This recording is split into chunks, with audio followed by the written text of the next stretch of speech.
কোরআন শিখতে পারবো কিনা? ইনশাআল্লাহ আপনি অবশ্যই পারবেন। আল্লাহ পারে না এমন কোনো জিনিস নাই। আপনি নিয়মিত কোরআন তেলাওয়াত করবেন। তা আমার এক ছাত্রী ছিল, উনার বয়স আনুমানিক ৫৫ থেকে ৬০ বছরের কাছাকাছি হবে। তো তার ইচ্ছা ছিল সে কোরআন শরীফ পড়ে দুনিয়া থেকে চলে যাবে।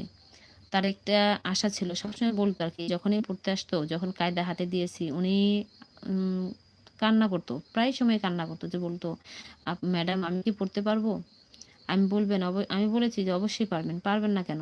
আল্লাহ পারে না এমন কোনো জিনিস। সবসময় আল্লাহর কাছে নামাজ পড়ে আল্লাহর কাছে কান্নাকাটি করবেন। আপনি অবশ্যই শিখতে পারবেন।" সে ৬ মাসে কাজ করেছিল। ৬ মাসে কায়দা শেষ করে কোরআন শরীফ নেওয়ার পরে যখন সে ১০ পারা হয়ে যায়, আ তখন তার একটা বড় একটা রোগ হয়। সে জানতো না তার এই রোগটা হয়েছে। পুরা রমজান মাসে রোজা রাখতো। রোজা রাখার পরে দেখতো যে তার অস্থির লাগতো, ভালো লাগতো না। সে সবসময় বলত যে, "আল্লাহ আমি কোরআনটা শেষ করে আমার দুনিয়া থেকে নিয়ে যাও, তার আগে নিও না।"